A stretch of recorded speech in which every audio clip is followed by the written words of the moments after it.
Well, no mountains on stage 8 from Saint-Méen-le-Grand to Lorient, and hostilities were pretty much suspended, both inside and outside the ranks of T-Mobile. The result was a pack without much interest in chasing the day's breakaway. Sylvain Calzati broke away from them on his own to take a popular solo win for the French. Little blue banner over the road there with the red kite underneath is going to be a sight for his sore eyes.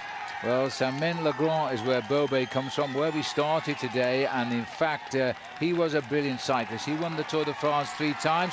He would certainly have approved it the way this man chose to win today, breaking away with a group of riders at 46 kilometers into the stage, deciding they weren't going quick enough and they would get wrapped up. He decided to attack on his own a long way out, nearly 30 kilometers to ride.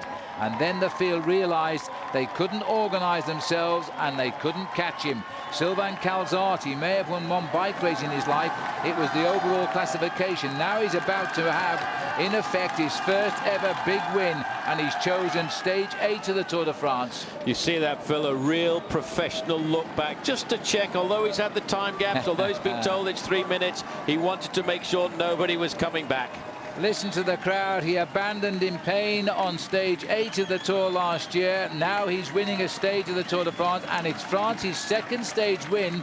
Now this might be a big tour for the French this year as they bring the curtain down on the first portion of the Tour de France. Then it's off to the airport now and a quick flight to Bordeaux to watch the World Cup on television. Is this an omen for France as Sylvain Calzati gets the win he richly deserves? The main field would love to catch these two guys because there are still points available, and of course Robin McEwen is only separated from Tom Boonen by 10 points. They need to battle it out. Every time there's a sprint, these guys have to go for it. These now are the two men trying to go out for second and third. Patrice Algon, from lying in a street in South Australia in Adelaide in January, now dicing out a second place finish in the Tour de France. But Karlström has got one over him with a very special sprint second, and there's the peloton right behind now. Who's going to bring this big Tom Boonen driving on the front here now with Bernati, and Zarbo's trying to get through the middle, and McEwen gets it. McEwen has done it again. I will go for him by a centimetre. As far as the overall standings were concerned, though, the stage had no impact at all. Sergei Honchar takes the yellow jersey into the rest day, followed closely by Floyd Landis of Phonak and 3 members of his own team. Come the first rest day, though, Landis dropped what in any other year might have been the bombshell of the Tour.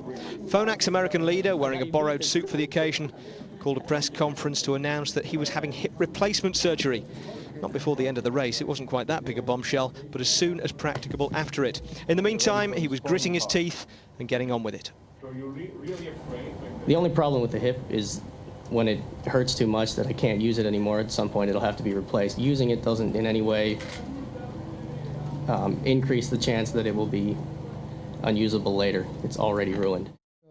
The problem started for Floyd Landis with the training ride crash in 2003, which cracked the neck of his right femur.